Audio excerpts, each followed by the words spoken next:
जय हिंद, जय महाराष्ट्र, जय सनातन.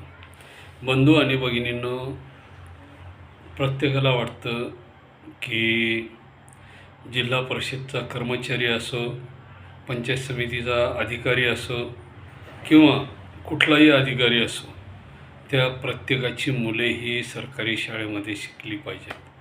परंतु माझं एक वैयक्तिक मत आहे, आमदार असो, खासदार असो, पंतप्रधान असो,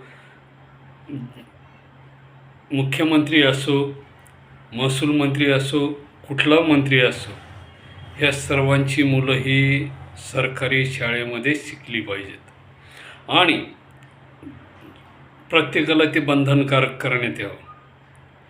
पूर्वीच्या काळामध्ये शिकलेले मंत्रीसुद्धा हे जिल्हा परिषदच्या सरकारी शाळेमध्ये शिकलेले आमदार, खासदार, पंतप्रधान, ते जे काय असतील, संरक्षण मंत्री असतील, विदेश मंत्री असतील, राजदूत असतील, कुठल्या देशाला, चीनला असो, जापान, जर्मनी, अमेरिका, कुठंही असो, तिथं गेलेला हा माणूस जिल्हा परिषदच्या शाळेत शिकलेलाच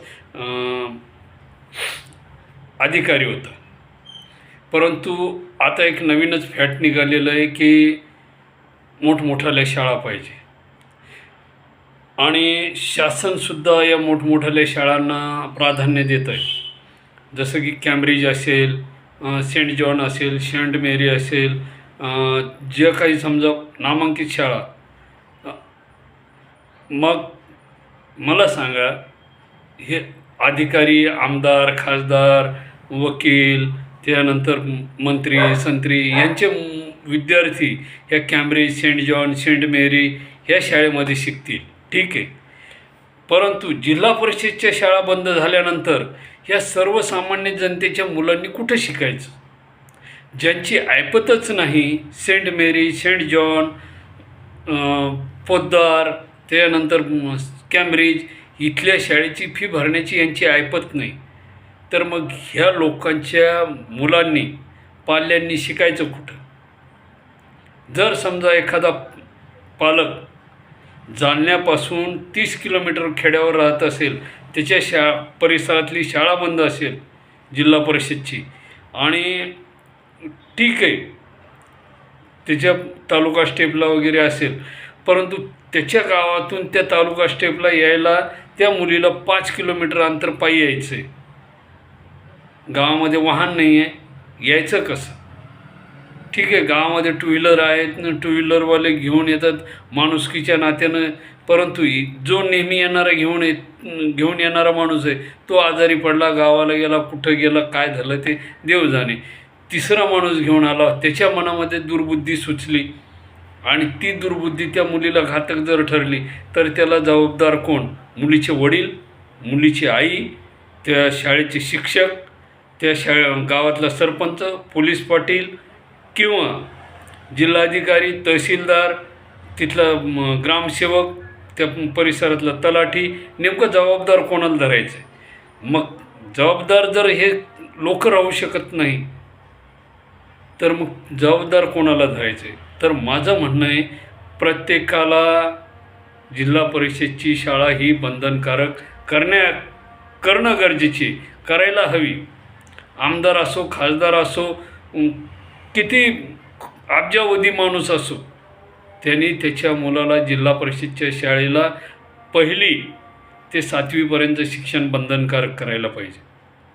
आणि तालुका स्टेपला जर समजा एखादी संस्था असेल तर त्या संस्थेला 7वीपासून पुढचे वर्ग द्यायला पाहिजे. 1लीपासूनचा वर्ग संस्थेला नको आहे,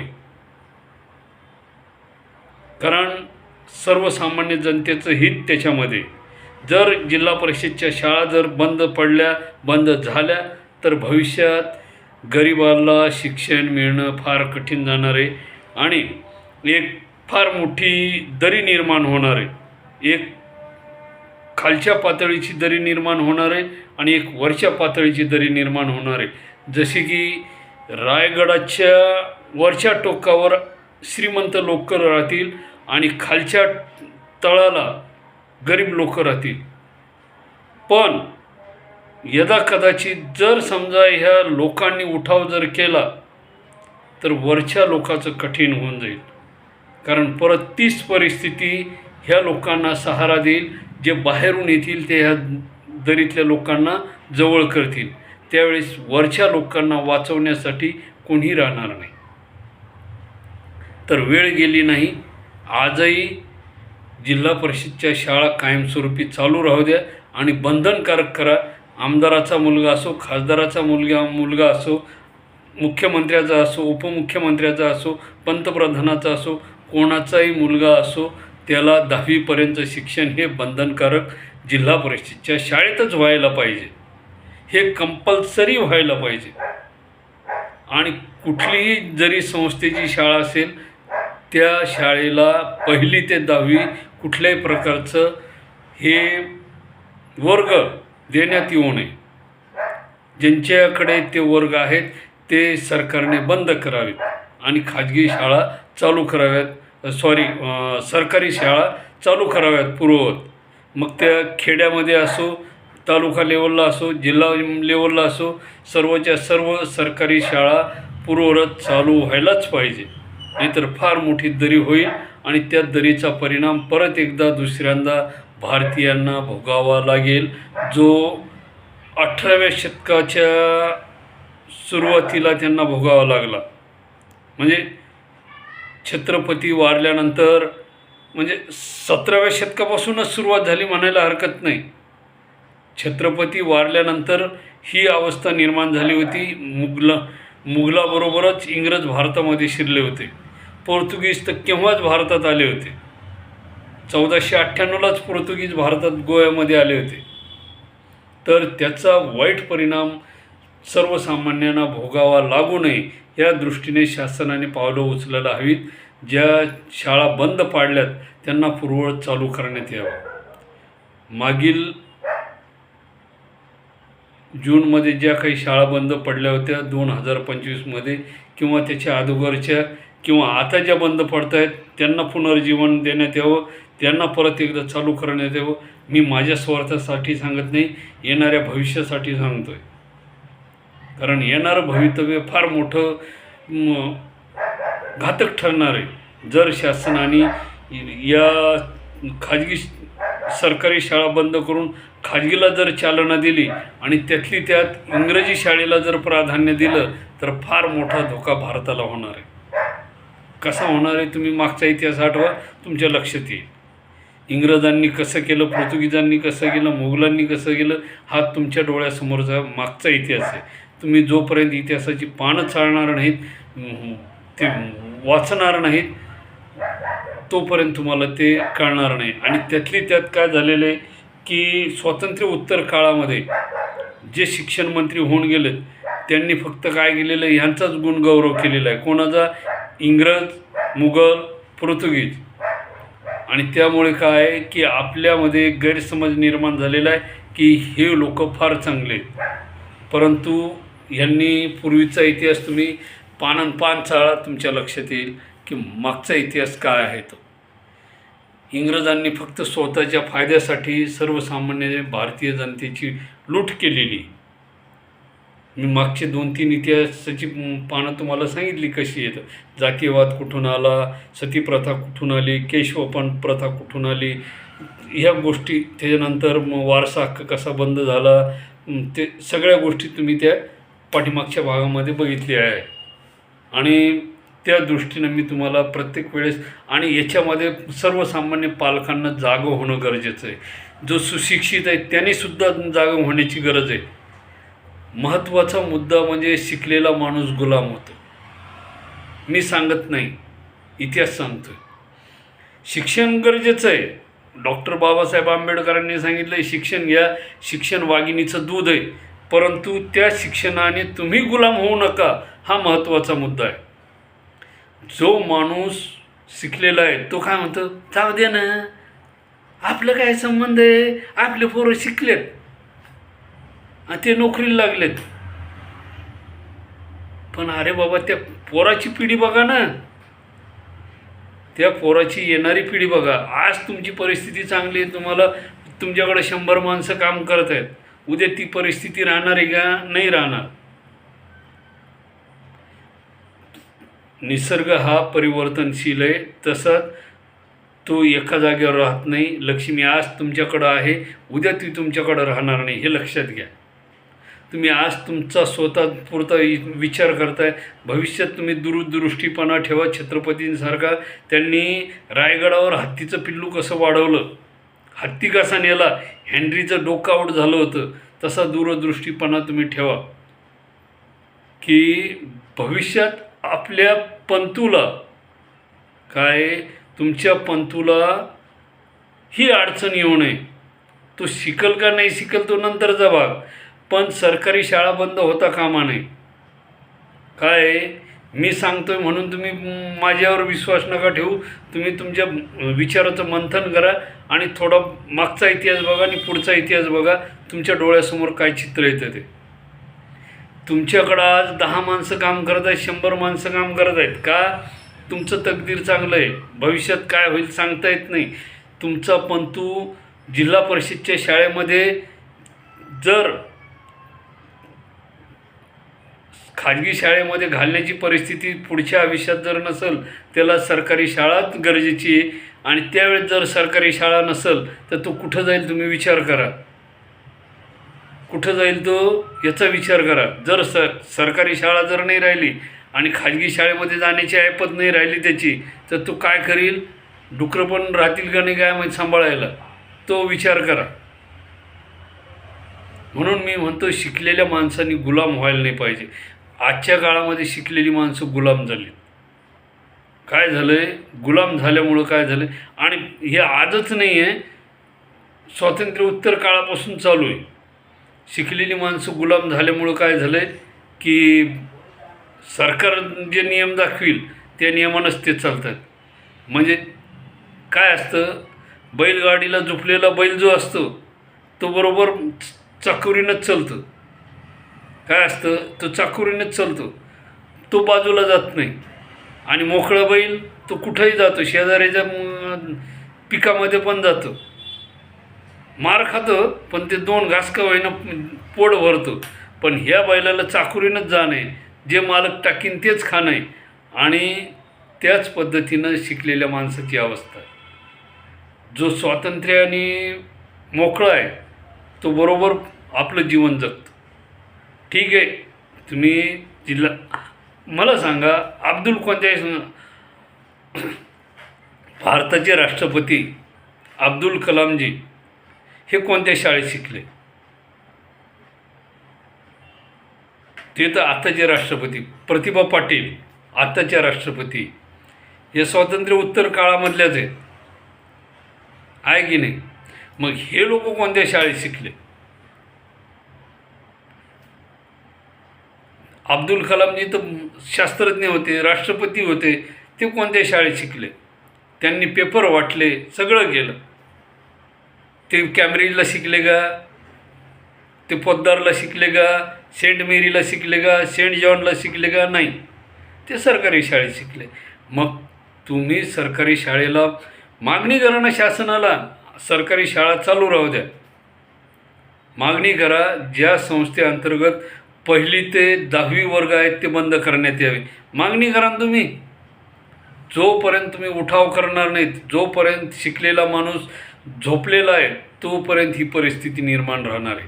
आज जिल्हा परिषदच्या खेड्यापाड्यातल्या जवळपास 250 ते 300 शाळा मागील वर्षापासून बंद झालेल्या आहेत. बऱ्याचशा शाळा आताही बंद होण्याच्या मार्गावर आहेत. आणि येणाऱ्या काळामध्ये सरकारी शाळा जर बंद झाल्या तर तुमच्या नवीन पिढीला, आता तर तुमच्या मुलाचे लग्न नाहीत, तो विषय बाजूला, पण यदा कदाचित झाले तर तुमच्या पंतूला शिकायला या सरकारी खाजगी शाळा घेतील की नाही ही गॅरंटी मी देऊ शकत नाही. आज तुमच्या मुलाचं शिक्षण झालं आहे काय, हे देवेंद्र फडणवीसचा नातू पंतू आज शिकला आहे, पण परिस्थिती बिघडल्यानंतर याच्याच परिवाराला कॅम्ब्रिजमध्ये ॲडमिशन मिळतं काय बघा म्हणा येणाऱ्या 10 वर्षानंतर पिढीमध्ये. आज परिस्थिती चांगली आहे, पद आहे, सगळ्या गोष्टी, पद गेल्यानंतर कोणी विचारत नाही. तर याच्या नातवाला, याच्या खापरपंतवाला त्या कॅम्ब्रिजमध्ये विचारतील का नाही, याला धक्के मारून काढून देतील. हे कोण शिक्षण मंत्री आताचा? हे शिंदे उपमुख्यमंत्री याच्या येणाऱ्या पिढीतल्या लोकाला त्या कॅम्ब्रिजमध्ये उभा करतील की नाही माहीत नाही, पण ह्यांना एक दिवस जिल्हा परिषदच्याच शाळेमध्ये जाणं आहे, सरकारी शाळेतच जाणं आहे. आणि जर सरकारी शाळा यांनी चालू जर नाही ठेवल्या तर ह्यांना डुकरंसुद्धा भेटणार नाही सांभाळायला. मग तर काय बघायचं काम नाही.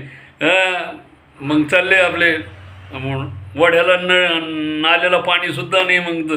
मग तर जयरामजीकीच आहे, कारण परिस्थिती तशी होणार आहे. मी सांगतोय म्हणून नाही, भविष्याचा मागचा इतिहास बघा आणि पुढचा इतिहास बघा. तर माझी शासनाला कळकळीची विनंती आहे की येणाऱ्या पिढीसाठी सरकारी शाळा कायमस्वरूपी चालू ठेवा. ज्या शाळामध्ये खाजगी शाळांकडे 1ली ते 10वी वर्ग आहेत त्यांचे वर्ग तात्काळ बंद करण्यात यावे आणि खेड्यामध्ये वाड्यामध्ये 1ली ते 4थी 7वी 10वी अशा पद्धतीच्या पूर्वीप्रमाणे पूर्वरत शाळा चालू करण्यात याव्यात, जेणेकरून सर्वसामान्य भविष्यात तुमच्याच परिवाराला त्याची गरज पडणार आहे. मी तर माझ्या परिवारासाठी ती तरतूद करून ठेवलेली आणि करणार आहे, कारण मी परिवाराला सांगितलं आहे की 10वीपर्यंत शिक्षण आपण आपल्या परिवाराला स्वतः घरी द्यायचं आहे. पण घरी शिकत नाही. काय असतं ते घरच्या डॉक्टरचं इंजेक्शन टोचतं बाहेरच्या डॉक्टरांनी म्हशीचा अर्गा जरी कोंबलं का नाही चालतं, मग तिथं जमतं, पण घरचा डॉक्टर नाही जमत. तर त्याच्याकरता शाळा ही गरजेची आहे आणि शासनाने प्रत्येक तालुक्यामध्ये, वाड्यामध्ये, पाड्यामध्ये, वस्तीवर शाळा चालू ठेवाव्यात अशी मी सर्व जनतेच्या वतीने शासनाला विनवणी करतो. माननीय मुख्यमंत्र्याला, उपमुख्यमंत्र्याला, शिक्षण मंत्री जे कोणी असतील ते कानाकोपऱ्यात पडलेले सध्या म्हणजे ते दौऱ्यावर गेलेले, त्यांनासुद्धा विनंती करतो की बाबा ह्या शाळा ज्या तुम्ही बंद करायला लागलेत त्या बंद करू नका. सर्वसामान्याचा आणि तुमच्या येणाऱ्या पिढीचा सुद्धा एक ना एक दिवस सहारा हीच जिल्हा परिषदची शाळा आहे. त्यामुळे काय करा की ज्या शाळा चालू आहेत त्या चालू राहू द्या, कारण नंतर लय जड जाणार आहे. हे आजचं भविष्य नाही, उद्याचं भवितव्य आहे. आज तर सगळ्याचं जीवन. पहिली गोष्ट आजच्या मुलाची लग्नच होईनात, 30-30 वर्ष झालेत राव, काय सांगावं तुम्हाला. पण ही याला कदाचित झाले नवीन पिढी जर आली तर त्या पिढीसाठी जी शाळा पाहिजे त्या पिढीच्या हिशोबाने मी तुम्हाला सांगतो आहे जिल्हा परिषदची शाळा सर्व उत्कृष्ट सार्वभौम देणारी सर्वसमावेशक अशी जिल्हा परिषदची शाळा आहे. त्या शाळेत तुम्ही डिजिटल करा ना. इकडं तुम्ही खाजगीला पैसा देताय ना, तिथल्या कर्मचाऱ्याला, खाजगीच्या कर्मचाऱ्याला शासनच पैसा देत आहे ना, मग अडचण काय? खाजगीला पैसा कोण द्यायला लागलं आहे? शासनच द्यायला लागलं आहे. मग ह्या जिल्हा परिषदच्या कर्मचाऱ्याला द्या ना, हे खाजगीचे वर्ग कमी करा ना, काय अडचण आहे? थोडं कॅल्क्युलेशन करा ना. तुम्ही ते कॅल्क्युलेशन केलं का नाही तुमच्या लक्षात येऊन जाईल पाणी कुठं मुरतं येतं. मग फायदा कोणाचा आहे? सर्वसामान्य जनतेच्या हितार्थ तुम्ही कार्य करा ना. आमदार खासदाराच्या शाळा मला माहीत आहे, पण सर्वसामान्याच्या जनतेच्या हिशोबाने आणि भविष्यात त्यांना उपयोगी येणार आहे. ज्यांची शाळा आहे त्यांनासुद्धा पुढं शिकायला जड जाणार आहे. आज त्यांच्याकडे शाळा आहे, उद्या हीच शाळा त्यांच्या हातातून जाणार आहे. तुम्ही पहा मागचा इतिहास, कर्मवीर भाऊराव पाटलांनी सुरू केलेली शाळा आज कोणाच्या ताब्यात आहे? कर्मवीर भाऊराव पाटलाचे पूर्वज काय करतायत आज? ती जी कर्मवीर भाऊराव पाटलाची जी संस्था आहे ती कोणाच्या ताब्यात आहे? तिथं कोण चालवतं आहे? आणि त्यांचा कर्मवीर भाऊराव पाटलाचा परिवार काय करतो आहे? बघा, तुम्ही विचार करा आणि मग मी काय म्हणतो त्या निर्णयावर तुम्ही ठाम राहा. तुम्हाला कितपत योग्य वाटतं आहे तुम्ही विचार करा. आणि ज्या लोकांनी पूर्वी ज्यांच्याकडं राजे राजवाडे होते, मोठमोठाले हजारो लोक झुलत होते, आज त्यांच्या घरामध्ये काय पत्रवाळी नाही आहे. मग ही परिस्थिती कायम नसती. त्याच्यासाठी जिल्हा परिषदच्या शाळा जशा आहेत तशाच चालू राहू द्या. सरकारी शाळाला बंद करू नका. जय हिंद, जय महाराष्ट्र. तुम्हाला हा व्हिडिओ कितपत योग्य वाटला सर्वसामान्य जनतेच्या हितासाठी बनवलेला हा व्हिडिओ MPSC UPSC लोकांसाठी सुद्धा उपयोगी असलेला हा व्हिडिओ आहे आणि सर्वसामान्य जनतेच्या दृष्टीने फार महत्त्वाचा आहे.